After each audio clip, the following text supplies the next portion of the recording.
There was always a ritual to it. Nothing spontaneous, nothing accidental. The scene was built on purpose, like a set being dressed before the cameras roll. The red toolbox always appeared first.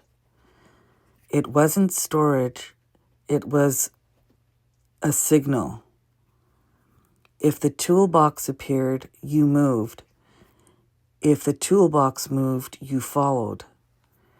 He called it order. I called it warning dressed as work. It's strange how control can look like tidiness when you're too young to name it. The jerry cans were always full, red and yellow, lined up like punctuation marks. He'd take me to fill them at the gas station, calling it responsibility. A car ride of dread. Terror wears a normal face under fluorescent light.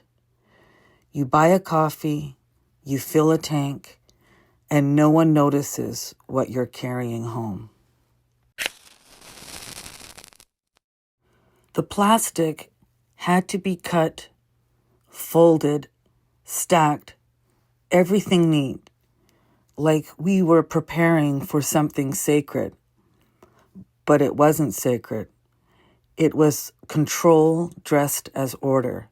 He made us help build the scene, lay out the plastic, fetch the cans, forced to wear white t-shirts from the bucket, stripped of our own clothes, every motion rehearsed, like actors in a play no one should ever perform. The smell came next. Gasoline, sharp, metallic, too sweet to be innocent. It got into everything. Your hair, your breath, your fear. He used it like perfume for punishment. The table told the story best. An ashtray, a book of matches, a lighter flicked once, then not again. Matches lined up on the table, cigarettes waiting to be lit. He liked to make a game out of it, lighting a match, letting the flame linger, daring me to blow it out before it dropped. I learned how fast fear can move when it has to.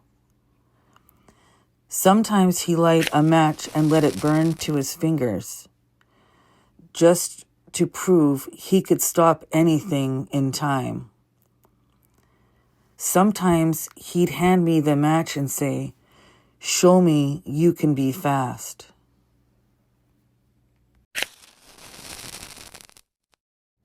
The chainsaw was the soundtrack. It didn't have to touch you to hurt you.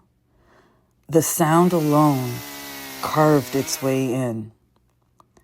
That rip of power, the scream of it, sometimes he'd call it practice. Sometimes he'd call it fun. But it was neither. The worst part came after. Cleaning, folding the plastic, replacing the cans, restoring order like it erased what happened. That was the cruelest part. Being forced to help make the horror look invisible.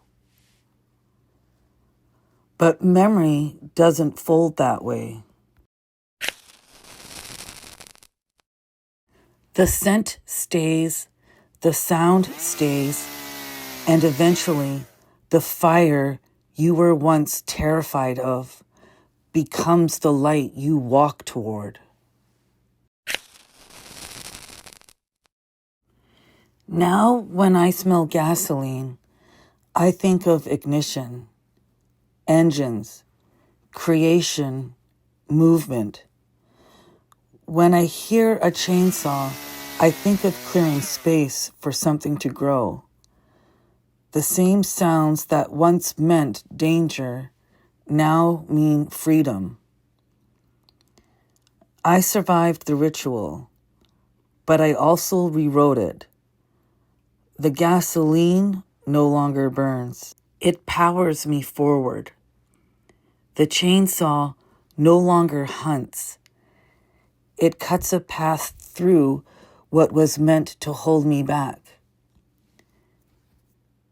And I stand there for a moment, just long enough to hear the room breathing again. The walls don't speak, but they listen. The floor doesn't hold the weight the same way it used to. Then I take a breath. Strike one last match and let it burn. Not for fear, but for proof that I'm still here. Gasoline used to mean danger. Chainsaw used to mean chase. Now they mean ignition and clearing, movement and room. There's a part of me that still listens for footsteps on the stairs. That part is allowed to exist. I don't bully her into bravery. I hand her the keys. I tell her, you get to decide how fast we go. There is no game in this house. Only light. There was always a ritual to it. There still is. Only now, I write it. I choose the order. When I strike a match, it's to light my way home. It's strange how quiet danger can sound, how a single light bulb hums louder when you're holding your breath. The basement always smelt like oil and smoke, like something waiting. He'd say it was just a lesson, just a joke, but the air knew better. Even the shadows held still. Sometimes when I close my eyes, I'm still there, half in the moment, half outside of it. I can hear the pull of the chainsaw, the laugh that came after, the match that never needed to touch flame to burn. It's not the noise I remember most. It's the stillness between the sounds. That's where the fear lived. Memory doesn't care about reason. It keeps playing it back, like a film left looping in an empty room, a basement with no door, a match that never quite goes out.